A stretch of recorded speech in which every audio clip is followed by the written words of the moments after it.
Welcome in, everybody, to a very special report. The 2024 NBA playoffs are upon us. The play-in round almost done with, but doesn't need to be over for the New York Knickerbockers to know who they're facing off against in the first round. The Knicks, the 2 seed, the Philadelphia 76ers, the 7 seed. I'm Kris Pursiainen here alongside my co-reporter for the Knicks season, 2 years in a row, Colin Loughran. Colin, great to be here with you and great to break down some playoff basketball. Kris, 2 years working alongside you on the Knicks beat. 2 years in a row now, the Knicks have made the playoffs. I'm choosing to believe that that's not a coincidence by any stretch of the imagination. All kidding aside, though, it really is a special time here in New York City. The Knicks in the playoffs, the Rangers in the playoffs, the Mets and Yankees playing some pretty good baseball. Spring is just such a magnificent, wonderful period here in this city. Excited to break down what we can expect from the Knicks in their first round playoff series against the Philadelphia 76ers. I mean, absolutely. You take a look at the star power in this matchup. It's there, right? So, I love to talk about EPM all season long. If you go to offensive EPM, number 3 in the NBA over the course of the season, Joel Embiid. Number 4 in the NBA over the course of the season, Jalen Brunson. Bingo. So, with defense accounted for, Embiid is number 1 in the whole NBA. Brunson is number 6. That adds up, right? But the thing is that these are 2 heavyweights going at it. These are 2 players who have very stocky styles of play, and they play opposite ends of the positional spectrum, point guard, center. It's going to be one heck of a matchup, and honestly, one in which I think the supporting casts might be more important than even the stars, because we're at a point with these 2 guys, Embiid and Brunson, where we almost take them for granted. Let's go to the Sixers game that got them in this situation. Talk about what we saw. 105-104, your final score between Philadelphia and Miami last night to determine that the Heat would have to play the winner of Hawks-Bulls. Of course, the Bulls took that one easily, no Trae Young. The 76ers, the 1-point win that they eke out down at the half, come back in the second. How about that? It was a tight game for sure. For the better part of the first half, Miami had Philadelphia's number. Joel Embiid did not play his best basketball in the first half, nor did Tyrese Maxey. Really, without Nick Batum, we might be having a totally different conversation about who the Knicks would be facing in the first round of the playoffs. Batum was incredible for Philadelphia, and it does go to show that role players can make a major impact in the playoffs. Embiid did eventually get going in that second half. Of course, Jimmy Butler was kind of limping around with that knee injury. He's now going to be out for that second edition of the play-in game. Really, that first matchup of this playoff in the Eastern Conference side of things between Philadelphia and Miami should show Knicks fans that Philly is not a slouch of a team by any stretch of the imagination. Nope. That even their role players can step up in big moments. Now, that's not to say that you're going to get a 20-point performance out of Batum each and every game. That's highly unlikely. But you know that at a certain point, Joel Embiid is going to figure it out enough to be productive. He was productive in that game against Miami down the stretch. The stat line doesn't look terrible by any stretch of the imagination. 23 points, 6 of 17 from the field. Not a great clip, not efficient. That's terrible. Which is important, and we will get to that. Yes. But the 15 rebounds, that's typical of Joel Embiid. And even Maxey, he didn't shoot the ball well, 6 of 16, but the 19 points are there. So the Sixers are the type of team that can chip away at you if they're given the opportunity. The question becomes, does New York have the firepower to go up against Embiid and Maxey? And that's part of why we're here, Kris, just that chance to really break it all down. Well, the 76ers closed the regular season on nothing but an 8-game win streak. The Knicks on a 5-game win streak. Okay, right? 2 teams pretty hot right now, and the 9th consecutive win on Wednesday made them 32-8 when Joel Embiid plays. You take that, you apply it over an 82-game pace, it's a 66-16 season. Obviously, injuries happen, things need to be accounted for, and that's why the Philadelphia 76ers did not finish 66-16 this season. They were not a top 6 seed. They were 47-35. But that's the thing about this Eastern Conference this season, Colin. The Knicks, the 2 seed, 50-32. The Bucks, the 3 seed, 49-33.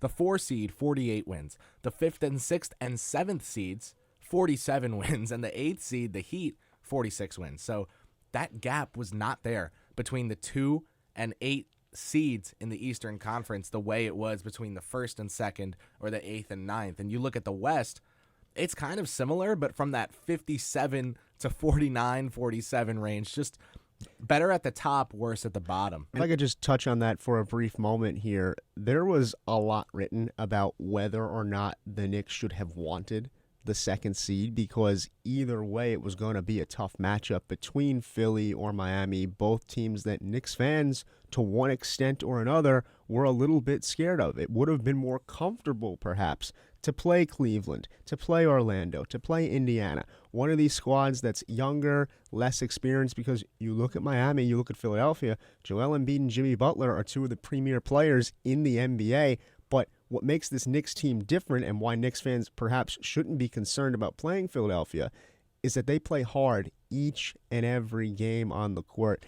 It's a direct result of having Tom Thibodeau as their head coach. When you have that sort of head coach, nothing scares you because you bring your A game each and every time you set foot on the hardwood. Not every NBA team can say that. So for another NBA team, perhaps the matchup would have made a bigger difference. But for the Knicks, I'm a little bit less concerned about it because they're ready for this. They've had that sort of trial through fire already. Here's the thing, though. It was a scrap fest last night between Philly and Miami. Let's look at the players who took the 4 most shot attempts. Tyler Hero, 9 for 27. Good God. That's bad. Jimmy Butler, 5 for 18. Now, remember, he got hurt. Embiid, we talked about it, 6 for 17. Tyrese Maxey, a hair better at 6 for 16. This was not a high-octane, high-powered game. And the Sixers eked it out against an Eric Spoelstra Heat culture team. That's the sentence, right? So, like, down 12 at the half, getting booed by the home fans. Your 2 best players are 12 for 33 in Embiid and Maxey. That's not good. And guess who won, right? The 76ers are not a very deep team, in my opinion. You look at Lowry and Harris. These guys are underperforming their contracts. Paul Reed might be better than both of them at this juncture. And Kelly Oubre Jr. has come out of nowhere. He's a $10+ million a year guy. And nobody wants to and admit nobody that. wanted him, so he's on a minimum on a contender. This is how the rich get richer. The Sixers have a unique problem to pose to the New York Knicks, and I guess I'll kind of talk about it by asking you a question. If you're Tom Thibodeau, where do you assign OG Anunoby defensively? The obvious answer, although I don't agree with it, would be to assign him directly to Tyrese Maxey. Now, I don't think that's what's going to end up happening. I think OG Anunoby is going to bounce around a bit more than we think he is, and quite frankly, that's going to need to happen because if you work the ball in to Joel Embiid in the paint, you're going to need Anunoby with his head on a swivel, essentially looking for a chance to break up a potential pass, to make a steal, to get something going in transition for New York. So really, I know it's a little bit of a cop-out. I don't know who the Knicks would put him directly on. The obvious answer is Maxey.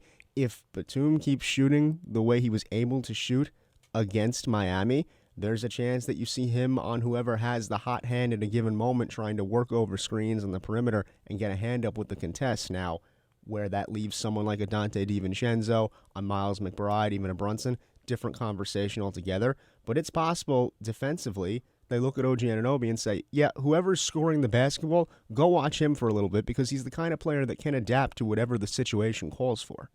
Fourth quarter, I'm yelling, get Batum in. You know what I'm saying? Like, I think he's come a long way from his reputation on the Clippers, and it's the fact that this team is so Maury. Oubre, it's a good way to put it. Catch and shoot 3-point shooter, even if he's terrible off movement, off screens, step backs, lateral steps, like, not good, okay? But catch and shoot wide open, problem. Tobias Harris missed 3 layups in a row yesterday. The ire of Philly fans' hearts and desires, and yet he's someone who can make you pay from the corner. If they get DeAnthony Melton back for this series, maybe he won't be 100%, but that's a guard who, a lot like Deuce McBride, can play hard-nosed defense and hit open three-pointers at a good volume. So my thing is, yes, you can try to be UConn and leave Zach Edey one-on-one and close out the perimeter. It's a lot how Florida men's basketball played this season. Just let bigs go one-on-one inside with Abdu and close out the perimeter. But I think Philly's too good on the perimeter for that. If you look at yesterday's game, the entire first half, they struggled to get the ball inside against Miami. This is not a team that's doing straight line or hard-nosed physical drives, drawing two to the ball and kicking out to the open man. This is a team that draws two on the perimeter. Double team Embiid because he's hot from downtown. Double team Maxey because he's Tyrese Maxey. And all of a sudden, someone's open, quick shovel pass to the right, you're down three. And so the Sixers kind of provide this unique challenge to the New York Knicks because of their talent distribution. The fact that they have a stud 1, a stud 5, and everyone in between can stand, catch, and shoot the three-point ball. That is why I think it's important to not put Anunoby on Maxey. I'm completely with you. You're not going to just negate Tyrese Maxey by putting Anunoby on him. You might stat-wise, but that guy is going to make the bounce pass down low to Embiid in the high post, who's going to have Hartenstein or Robinson a step behind and be spinning inside and one or even just two free throws. The guy came back in his first game from injury and shot 12 free throws. He also made 12 free throws. So we know where Joel Embiid makes his money. It's 15 feet away from the basket at the charity stripe. Yes, he's a dominant center. Yes, he's one of the best defenders in the NBA. Yes, this season he's been the best player in the NBA when he's actually on the court. But the way he'll tear apart the New York Knicks is not by dominating 48 minutes of elite rim protection in Mitchell Robinson and Isaiah Hartenstein. It's what he can do in the mid-range from three-point land, not as a shooter. You know, I know it's Philly, but we're not talking J.J. Redick here. Right. We're talking about a guy who can draw two to the ball, which Redick himself will tell you on his new pod with LeBron is the most important thing you can do in basketball. And Embiid can make the right read. He has taken a step above Giannis, a step above Julius Randle, a step above these bigs that are known to be good passers, and he's gotten himself closer to the Sabonis, the Jokic level. Obviously not there, but Bam Adebayo was always kind of someone who's that happy middle of processing speed is there. He has feel for the game, doesn't always make the right read, but he'll make them quickly in the Miami offense. That's more where Embiid is at now. And so I do think he can kind of pick and tear apart the Knicks defense, especially because Thibodeau's defensive schemes require so much physical effort from players. They're switch heavy, right? They're knowledge heavy. They lean heavily on players having knowledge of the scheme and what to do in certain situations. Embiid is the kind of guy who catches you a quarter of a half step behind and says, oh, that's 2 points. As silly as this may or may not sound, if you're New York, you almost invite Philadelphia to move inside. Yes. 18th in three-point percentage this season across the NBA, 27th in two-point field goal percentage. So outside of Embiid, and I'll give credit to Maxey, they don't have a lot of guys that excel at finishing in tight spaces at the rim. Now, it is the NBA. Anyone can make a layup. We know that. But if you're putting Isaiah Hartenstein in someone's grill, if you're putting Mitchell Robinson in someone's face, if you have defenders like OG Anunoby, suddenly your path to the basket gets a lot harder. If you're New York now, as you mentioned, Kris, you have to be concerned about the kickouts that will come from Joel Embiid if you choose to send another man at him. It's going to be particularly important for Isaiah Hartenstein or Mitchell Robinson, whoever's on Embiid at a given moment, to stay with him just long enough so that he starts moving towards the paint. Because if you send another guy at him too soon, the kickout's right there. Suddenly Tobias Harris is available on the wing for a quick three. Suddenly Tyrese Maxey is available for a little pump fake and then an easy drive to the basket.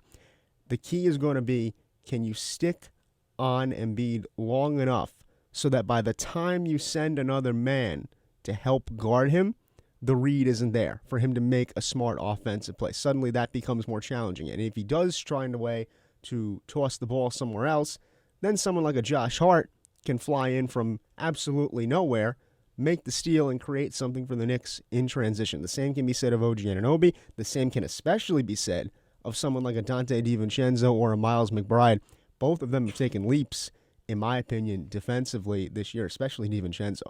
He's always been a smart defensive player, but this year, I think, especially under Tom Thibodeau, he's taken a step towards understanding, oh, well, if I make the right steal, if I make the right play at the right time, suddenly I'll get rewarded on the offensive end as well. And I think just having that awareness in terms of spacing has also helped him on the offensive end, because there were times during his tenure in Golden State or Milwaukee, he was a spot-up shooter, right? You didn't want him necessarily putting the ball on the ground. Now in New York, he'll do a little bit of that razzle-dazzle. He'll move around on you, and suddenly he'll work his way to the basket.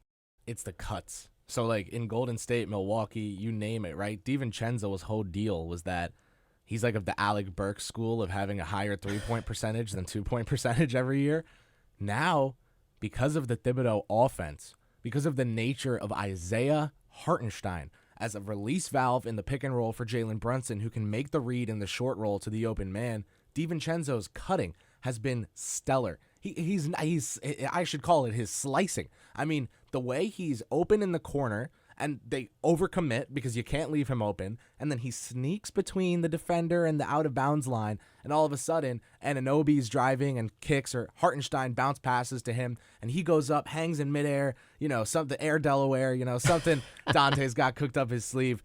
That's been the key. And speaking of Anunoby, I mean, we talked about how the Sixers have an insane record when Embiid plays, 31-8, and now when you take a look at last night's game, it's 32-8. Obviously, the New York Knicks are 20-3 when Anunoby plays in the games that OG Anunoby played, and I want to take this to the conversation that you were having about offensive efficiency with DiVincenzo.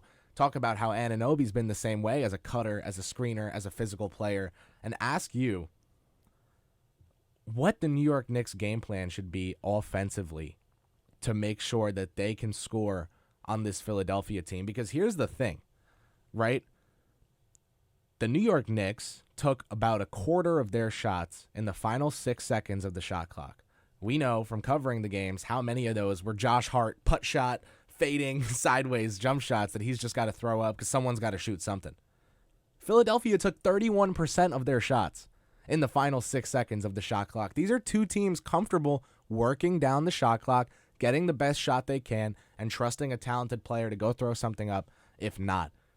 That said, semicolon, right there, right? Embiid is not 100% health-wise. He looked good at the end of the regular season, but last night against Miami told a different story. It took until the second half for him to kick into that playoff gear. Do the Knicks raise their pace of play from one of the worst paces, I should say one of the slowest paces in the NBA? Doesn't necessarily have to be a bad thing, and on Thibodeau teams, it's typically not. Do they pick up the speed? So Embiid returned April 2nd from that knee surgery, as you mentioned, still kind of finding his playoff form. I don't know if the Knicks necessarily amp up the pace to try and combat against that, but I do think just with OG Anunoby being present, the precision with which they play the half-court offense has greatly improved, so that the pace isn't necessarily quicker, but it feels quicker for an opposing defense. And you kind of stole my thunder earlier there talking about the cutting. OG Anunoby is the king of cutting. When he had his first game as a New York Knick, he had gone up to Jalen Brunson and said something to the effect of, listen, man, I don't know what you guys are running offensively. I'm just going to cut to the basket. And that worked pretty darn well for him. And it has worked pretty darn well for him. That first game, he fit like a glove because he just played smart, intuitive basketball, filling lanes when they were there. Someone like Hartenstein comes up from the paint to get the ball in the high post and start a play. Well, I could probably cut into the paint. 2 points. Open dunk. OG and Anunoby with his physicality, getting inside, drawing fouls, and finishing through the contact. That guy, his bicep is like the size of my thigh, dude. I don't know how else to put it. And I think he's going to have a lot of opportunities to score the basketball, particularly in this series. He averaged 14.1 points per game as a New York Knick this season. He's not a pure scorer. He's not the kind of guy you look at and say, go get me 35. But he can get you 14. He can get you that 15 to 20 range on a nightly basis if he's making the right cuts. And 9 times out of 10, he does. Where it becomes interesting is when OG Anunoby makes those cuts, what other possibilities does it open for New York? And it was clear that without him, the Knicks were a different team. That's when we started to see a lot of those Josh Hart chucks as the shot clock started to expire. I think with Anunoby, suddenly you're looking at a situation where one cut towards the paint, defense sends help, Anunoby kicks out to a Hart, to a Deuce McBride, to a Dante DiVincenzo, and then the Knicks have a wide-open three. The question becomes, can those guys knock down those wide-open threes? They're going to be there. And I think this is a big opportunity for the likes of Dante DiVincenzo and for Deuce McBride. I did reports on both of those guys, specifically because I felt with how good Jalen Brunson has been this year and with how good OG Anunoby has been this year, they weren't getting the love they deserve. The same can be said of Isaiah Hartenstein. I know that's your guy, but specifically for me, Short King, I like to watch the guards. I like to see how those guys are going to perform. Deuce McBride and Dante DiVincenzo haven't gotten that same praise. They have a big opportunity this playoff to make some critical shots, to take some of the burden off of Jalen Brunson's shoulders, and they're going to have to. A lot of the concern regarding the Knicks is in terms of scoring because they're without Julius Randle. And for as much as people like to rat on Julius Randle sometimes, which is a lot, the guy can give you 20-plus points per game, 25-plus points per game. It's not easily replaceable. Like, I don't like this whole discourse that we're going to find guys that score 20 points per game like they grow on trees in the NBA. Scoring's a skill. Knick fans spent decades saying, any star, please come play with us. Please come don the orange and blue. And Julius Randle's like, I'll sign a $20 million a year contract and have 2 All-NBA seasons at Madison Square Garden. No, wait, not that star, that star. Hey, whoa. What are we doing, right? The guy is incredible. He's 2-time All-NBA, 3-time All-Star as a New York Knickerbocker, and the reason for that is because at 6'9", 255, he can pass, shoot, dribble, and as of this season, defend effectively off the ball. He was having the best year of his career before he got hurt. Colin, we've been circling around it like sharks in the water. I've got one final question for you. Who, in how many games, and why? I'm going to take the New York Knicks in either 5 or 6 games. Okay. I could easily see this going 6 games. I do think the Knicks win regardless of how many games it goes. I believe Philly will steal at least one because you have to account for either the Joel Embiid game or the Tyrese Maxey game. I think New York will have a good offensive output, and Jalen Brunson will step up in a big way. The Tyrese Maxey game, the Joel Embiid game, smells like 45 points from each of them on those nights. And it could be. Those are the kind of guys that can score at will if you give them even the slightest amount of space to work with. The fact that the Knicks have the defensive personnel to make it happen where both probably won't have a 40-point night on the same night is what makes me say that if both teams play to their identity, play to their ceiling, show everyone who they really are, if Buddy Hield is making shots, if D'Anthony Melton is back, if Paul Reed is making shots efficiently, that the Sixers are probably the better team. But I think because of Embiid's health, I think because of D'Anthony Melton being out from last night's game, and we don't know exactly when he'll be back. I mean, you look at the latest news, it's just back spasm, injury, recovery. He was saying a month ago he was optimistic about his recovery plan and was not available for the play-in. I think this Knicks team, as they showed you in the COVID season, pulling a first-round playoff appearance out of their you-know-what with Elfrid Payton, Derrick Rose, and Taj Gibson. What a throwback. Being the premier players on that roster because R.J. Barrett was still really coming into his own. Manuel quickly as well. Yeah, it's they can catch you off guard. And if you give them an inch, they will take a kilometer. And that's why I have the New York Knicks winning this series in 6 or 7 games. If I had to pick one, I'll go 6 because I do think there are enough Villanova fans in Philadelphia that, you know, I mean, the people there last night were booing the Sixers for being down 12 at halftime. That's the fan base that gave Bryce Harper a standing ovation. Like, I can't believe it, right? But no, Mets fans did the same for Lindor recently, and that's that New York love, that New York sports magic. It's all X's and O's, though, why I'm going with New York. Philadelphia provides a unique challenge for them.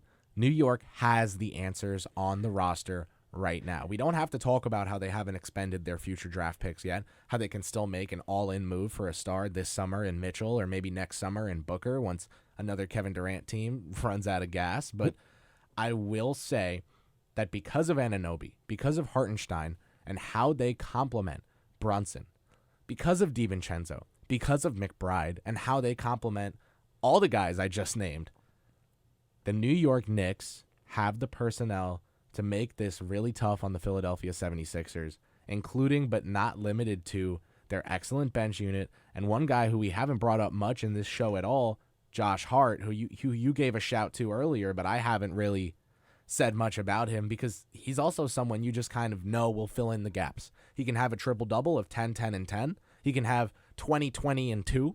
You know, he's almost that Russell Westbrook style of I'm just going to play really hard and really intelligently and outwork everyone, and the chips will fall where they will. I'm going to go with the Knicks in 6. I'm going to go with the Knicks to advance to the second round of the NBA playoffs. And, you know, for either team, history's on the line here, Colin. The 76ers have not been in the conference finals since 2001. I was not born yet. The Knicks have not been in the conference finals since 2000. You were not born yet, Correct. right? So that's history no matter what happens here. If they can beat their second round matchup, of course, the team I'm taking to make it there is New York. I also think the Jalen Brunson factor has to be spoken about because he was phenomenal last year. He's upped his game to a new territory this season. He's been more gutsy, and he was gutsy to begin with. He plays with a chip on his shoulder. 28.7 points per game, 3.6 total rebounds per game, 6.7 assists per game, shooting roughly 40% from behind the arc. I feel as though if the Knicks are going to make this a 4 or 5 game series instead of a 6 or 7 game series, it will be because Jalen Brunson finds that inner Jimmy Butler, if you will. It's going to be because he goes on one of these sort of runs, and there's no reason to believe he can't do it. You remember that series against Miami last season? He almost willed New York back to Madison Square Garden for another game in that series. Jalen Brunson has shown the ability to put the team on his back when they need him to do so. However, if you're a Knicks fan, you don't want that to come in the first round of the NBA playoffs because against Joel Embiid, we know how Jalen Brunson likes to drive towards the paint, try and finish at the rim. You don't want that wear and tear to start to kick in this early in the tournament, especially if you're going to have to deal with the Bucks or the Celtics down the road. And we know Knicks fans are clamoring for that Eastern Conference Finals appearance. If they do get in trouble early in this series, they go down 0-1, even 0-2, I could very easily see Jalen Brunson deciding, all right, I'm going to do this my way now, because he's shown an ability to do so, even at times during the course of the regular season, when it was just Brunson and... Oh, you mean when he averaged 35 points a game in the month of April? Right, when it was the Villanova Knicks, essentially, because OG Anunoby, Julius Randle, Mitchell Robinson all missed significant time at one point or another this season. They weren't getting the scoring output that they thought they were going to be getting from Bojan Bogdanovic and others. Even someone like Precious Achiuwa was streaky on the offensive end, meaning he has ability, but it's not consistent. So Jalen Brunson has that ability to take over a game, to take over a series.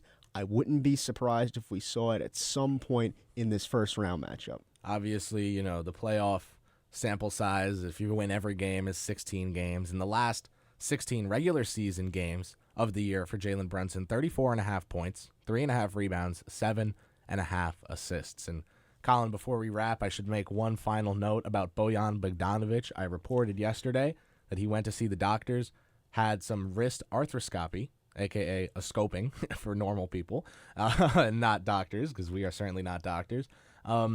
He had a wrist injury in 2020, sidelined him for a little bit. He got surgery, ended his season, and took him until about halfway through the next season to actually feel back to himself. Even though he was playing games, it took him a bit. I think you saw a little bit of that. He had the calf soreness, the wrist soreness, with New York at the start of his tenure that led to it taking him a while to settle in. But even with this wrist issue the last 2 weeks, he's been playing really well. He's been giving them the play they need, and I have been told he's going to give it a go. He's going to try it out in the playoffs, and if he can't go, then he knows what needs to happen, surgery, so he can be ready for next season. But, you know, he's a tough guy. And that would be major to get some scoring from Bogdanovich off the bench for New York, because there's going to be spurts where they're going to simply need to hit jump shots. You think back to that first-round series against Atlanta during the quasi-COVID year, if I can call it that. It was Derrick Rose. He was the offense. You don't want it to be a situation where Jalen Brunson becomes the new Derrick Rose and he's the only guy that can score. So if Bojan Bogdanovich can give them something in terms of scoring off the bench, that'd be a major part of New York's attack if he can give it to them. Yeah, so, Bojan, tough Herzegovina guy. He'll seem like he'll be all right and definitely give it a go for the playoffs. So I provided that second report yesterday, but for anyone listening who saw the first, not the second, yes, Bogdanovich is going to give it a go. Colin, thanks so much for joining me here in our lovely WFUV studios for this Knicks playoff preview. Hopefully there's another one of these coming to preview the second round. We'll see how it goes. And until then, stay tuned. Follow Colin, Loughran, and I, Kris Pursiainen, both on Twitter for live updates from the playoff games. And definitely the WFUV Sports YouTube page for post-game reports. We'll have you covered. Stay tuned, folks. So long.